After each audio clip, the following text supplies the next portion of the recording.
రంగారెడ్డి జిల్లా అబ్దుల్లాపురమేట్ మండలం కుంట్లూరు రెవెన్యూ పరిధిలోని సర్వే నంబర్ 215 నుండి 224 గల భూదాన్ భూమిలో నిరుపేదలు గుడిసెలు వేసుకున్న గుడిసెలను పోలీసులు రెవెన్యూ అధికారులు తొలగించే ప్రయత్నాలను నిలువరించడం కోసం పేదలకు పట్టాలనివ్వాలని సిపిఐ జాతీయ కార్యవర్గ సభ్యులు చాడా వెంకటరెడ్డి, సిపిఐ రాష్ట్ర కార్యదర్శి వర్గ సభ్యులు ఈటీ నరసింహ, సిపిఐ రాష్ట్ర కార్యవర్గ సభ్యులు రవీంద్రాచారి, సిపిఐ రాష్ట్ర సమితి సభ్యులు ముత్యాల యాదిరెడ్డి, సిపిఐ రంగారెడ్డి జిల్లా కార్యవర్గ సభ్యులు సమ్మిడి శేఖర్ రెడ్డిలు రాష్ట్ర రెవెన్యూ శాఖ మంత్రి పొంగులేటి శ్రీనివాస్ రెడ్డికి వినతి పత్రాన్ని సమర్పించారు.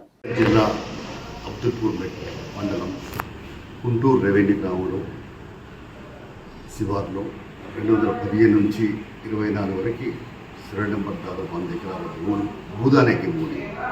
ఇటు భూముల పైన రియల్ ఎస్టేట్ వ్యాపారం కన్నేసి ఆక్రమించడానికి ప్రయత్నించినప్పుడు ఆ ప్రాంతంలో ఉండేటువంటి కూలినాలు చేసుకుని బతికేటువంటి రికార్డు కొట్టాడేటువంటి ఎస్సీ బీసీ బలహీన వర్గాలు మైనార్టీలు పేదవాళ్ళంతా కూడా కలిసి అప్పుడు టీఆర్ఎస్ గవర్నమెంట్లో డబుల్ బెడ్రూమ్ రాకపోతే మాకు పక్కా ఇళ్ళన్నా మరి కావాలని చెప్పేసి దాని కొరకు ఇళ్ల స్థలాలు కావాలని దానిపైన పెద్ద ఎత్తున మరి పోరాటం చేసి అక్కడ గుడిసెలు వేసుకొని దాదాపుగా 2-3 సంవత్సరాల నుంచి నివసిస్తున్నాం.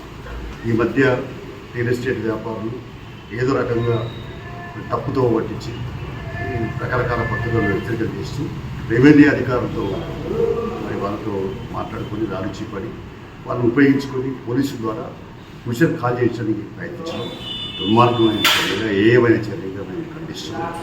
ఈ మరి ఉదాహరణకి భూమి మీద నిజంగా రెవెన్యూ అధికారులకు ఇలాంటివి లేదు. అది భూదానికి భూమి అంటేనే పేదోళ్ళకి పంచాల్సిన అవసరం ఉంది, పేదోళ్ళకి చెందాల్సిన అవసరం ఉంది. కాబట్టి ఎట్టి పరిస్థితుల్లో రియల్ ఎస్టేట్ వ్యాపారుల ఆదరణ సగమ్యం రెవెన్యూ అధికారులు కూడా మరి చట్టపరంగా ఆలోచించాలా. అది ఇప్పుడే అందుకనే రెవెన్యూ మినిస్టర్ అయినటువంటి పొంగులేటి శ్రీనివాస్ రెడ్డి గారు కలిసి ప్రాతినిధ్యం చేయడం జరిగింది.